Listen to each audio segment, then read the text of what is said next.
Halo teman-teman, selamat datang kembali di Laskar Pelangi Channel. Teman-teman, video kali ini kita akan membahas latihan soal UAS atau PAS tema 4, kelas 4 SD semester 1 kurikulum 2013 dan juga kurikulum Merdeka Belajar. Oke teman-teman, untuk mempersingkat waktu langsung saja kita akan membahas latihan soal-soalnya. Kita mulai dari soal muatan bahasa Indonesia dari soal nomor 1 hingga soal yang ke-6 ya. Soal yang pertama, sebuah cerita yang disajikan secara singkat disebut A. Novel, B. Cerpen, C. Legenda, D. Fabel. Tentu jawaban yang benar adalah B ya, disebut cerpen. Kemudian kita lanjut ke soal yang kedua. Cerita tentang hewan di mana seolah-olah berperilaku seperti manusia disebut A. Novel, B. Cerpen, C. Legenda, D. Fabel. Tentu jawaban yang benar adalah D. Fabel.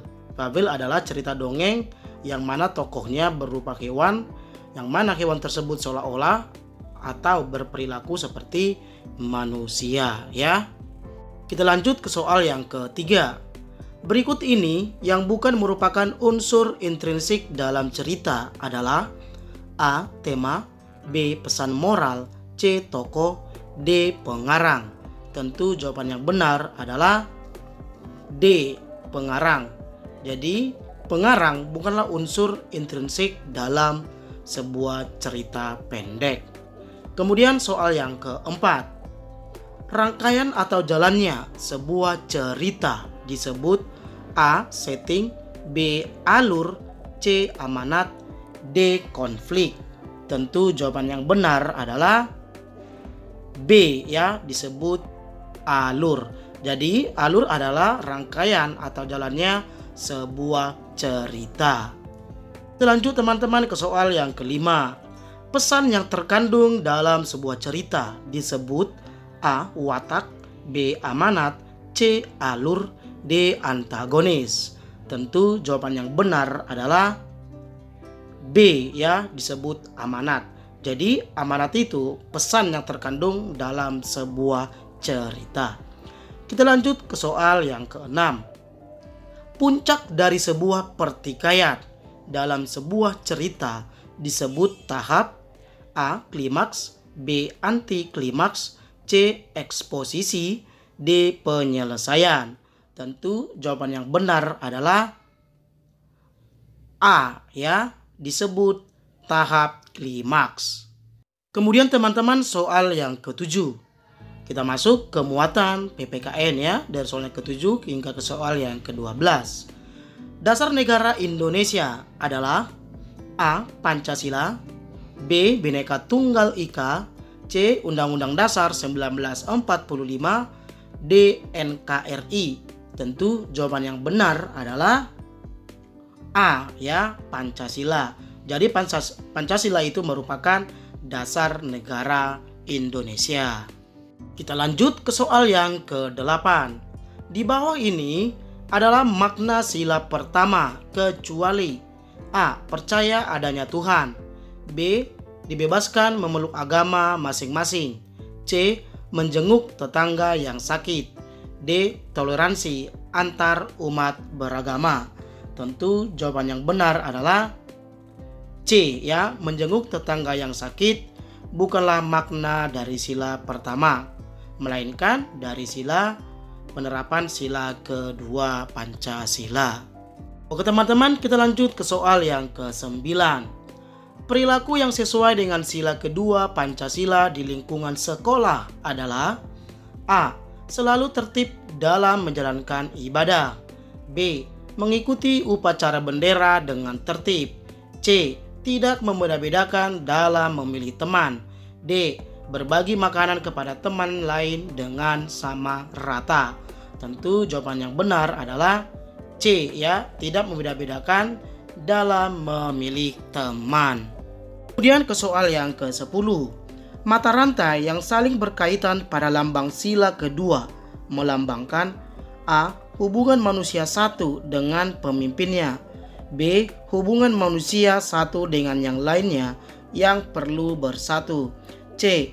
Hubungan antara perempuan dan lelaki, D. Kedekatan pemerintah dengan rakyat. Tentu jawaban yang benar adalah B ya. Hubungan manusia satu dengan yang lainnya yang perlu bersatu. Oke teman-teman, kita lanjut ke soal yang berikutnya, soal yang ke-11. Sila ketiga Pancasila mempunyai makna berikut, kecuali A. Negara Kesatuan Republik Indonesia. B. Cinta damai dan persatuan. C. Mengutamakan sikap musyawarah. D. Tidak mementingkan kepentingan diri sendiri. Tentu jawaban yang benar adalah C ya. Mengutamakan sikap musyawarah bukanlah makna dari sila ketiga Pancasila, melainkan makna dari sila keempat Pancasila. Kemudian kita lanjut ke soal yang ke-12. Nilai-nilai berikut yang merupakan pengamalan dari sila ketiga Pancasila adalah A. Selalu tertib dalam menjalankan ibadah. B. Selalu jujur kepada guru maupun teman. C. Tidak menyontek ketika ulangan ataupun mengerjakan tugas di kelas. D. Menjaga kerukunan dengan semua teman. Tentu jawaban yang benar adalah D ya. Menjaga kerukunan dengan semua teman merupakan nilai-nilai yang terkandung dalam pengamalan sila ketiga Pancasila. Kemudian soal muatan IPA dari soal ke-13 hingga soal yang ke-18. Soal yang ke-13, segala kekayaan alam yang dapat dimanfaatkan oleh manusia untuk memenuhi kebutuhan hidup disebut A. Sumber energi alam.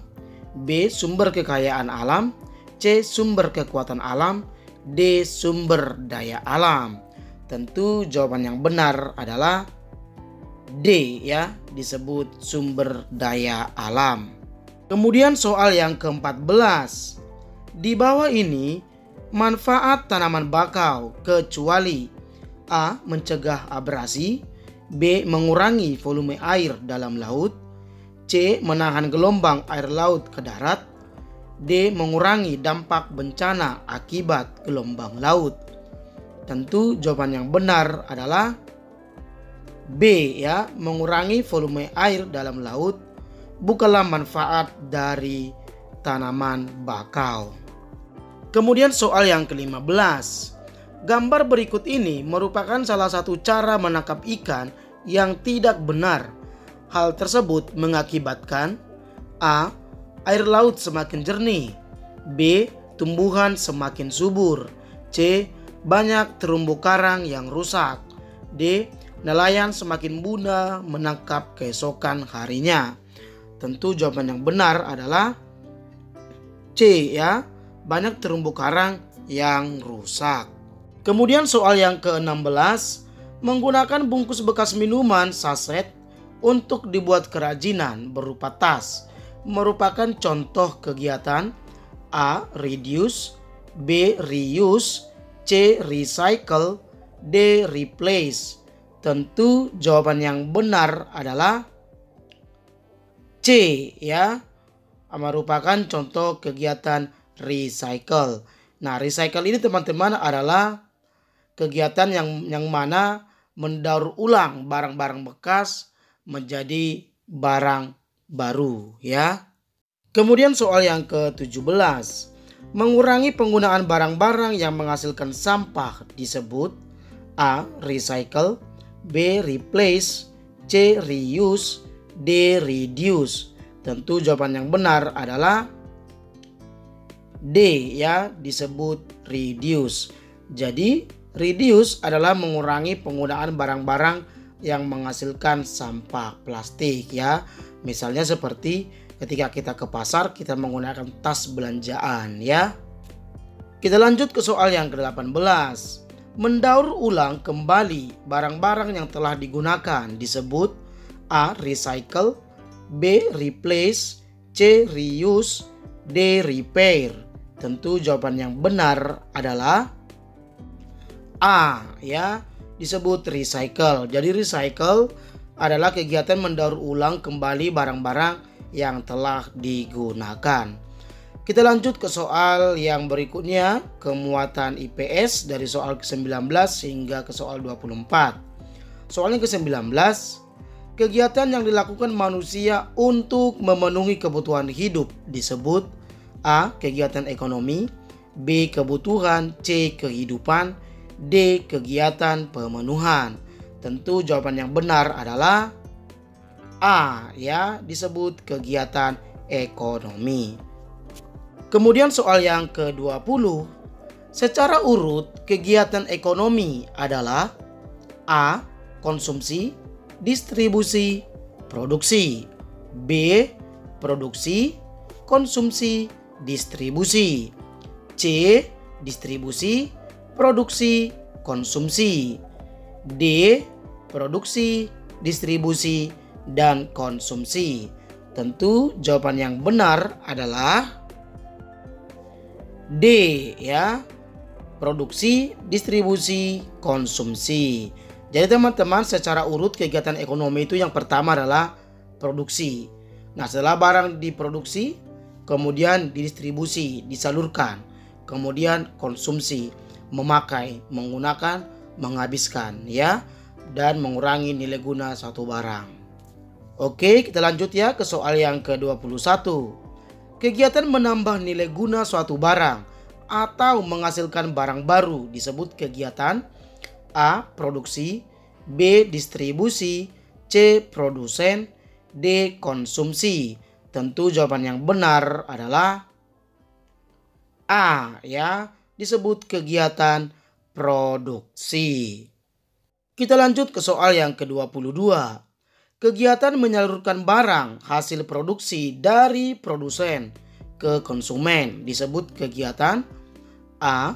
Produksi, B. Distribusi, C. Produsen, D. Konsumsi. Tentu jawaban yang benar adalah B, ya, disebut kegiatan distribusi. Oke teman-teman, kita lanjut ke soal yang ke-23. Kegiatan menghabiskan atau mengurangi nilai guna suatu barang disebut kegiatan A. Produksi, B. Distribusi, C. Produsen, D. Konsumsi. Tentu jawaban yang benar adalah D, ya, disebut kegiatan konsumsi. Kemudian soal yang ke-24. Orang yang menambah nilai guna atau menghasilkan suatu barang disebut A. Konsumen, B. Produsen, C. Distributor, D. Konselor. Tentu jawaban yang benar adalah B, ya, disebut produsen. Jadi teman-teman, produsen adalah orang yang membuat suatu barang atau orang yang menambah nilai guna suatu barang tersebut. Kemudian kita lanjut ke soal yang berikutnya, yaitu soal muatan SBDP, soal nomor 25 ke 30, ya. Soal yang ke-25, kegiatan merekam atau berimajinasi di atas bidang datar melalui media secara tepat disebut A. Bercerita, B. Rekaman, C. Menggambar bentuk, D. Berkhayal. Tentu jawaban yang benar adalah C, ya, disebut menggambar bentuk. Kemudian soal yang ke-26, objek gambar dapat dikelompokkan menjadi dua bentuk, yaitu bentuk A, bentuk geometris dan non-geometris, B, bentuk sembarang dan beracak, C, bentuk pola dan non-pola, D, bentuk abstrak dan non-abstrak. Tentu jawaban yang benar adalah A, yaitu bentuk geometris dan non-geometris. Kemudian soal yang ke-27. Objek yang mempunyai bentuk beraturan seperti lemari, kursi, meja, dan bangunan rumah adalah A. Objek bentuk non-geometris, B. Objek bentuk geometris, C. Objek bentuk abstrak, D. Objek bentuk non-abstrak.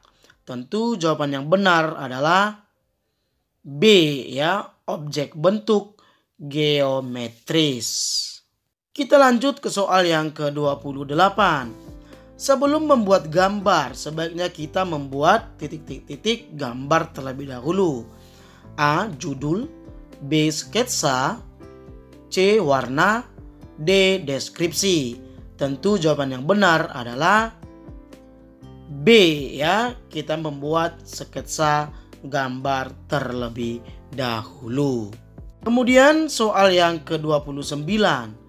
Objek yang mempunyai bentuk tidak beraturan seperti bongkahan batu, api, dan sayur-sayuran adalah A. Objek bentuk non-geometris, B. Objek bentuk geometris, C. Objek bentuk abstrak, D. Objek bentuk non-abstrak. Tentu jawaban yang benar adalah A ya, objek bentuk non-geometris. Artinya bukan bentuk geometris. Kemudian kita lanjut ke soal yang terakhir, soal yang ke-30. Di bawah ini adalah prinsip keseluruhan dalam menggambar bentuk, kecuali A. Model, B. Proporsi dan komposisi, C. Perspektif dan gelap terang, D. Gestur. Tentu jawaban yang benar adalah D. Gestur ya. Jadi gestur bukanlah prinsip keseluruhan dalam menggambar bentuk.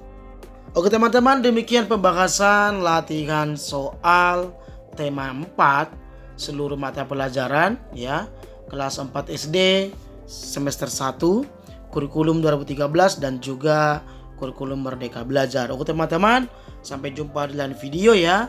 Terima kasih.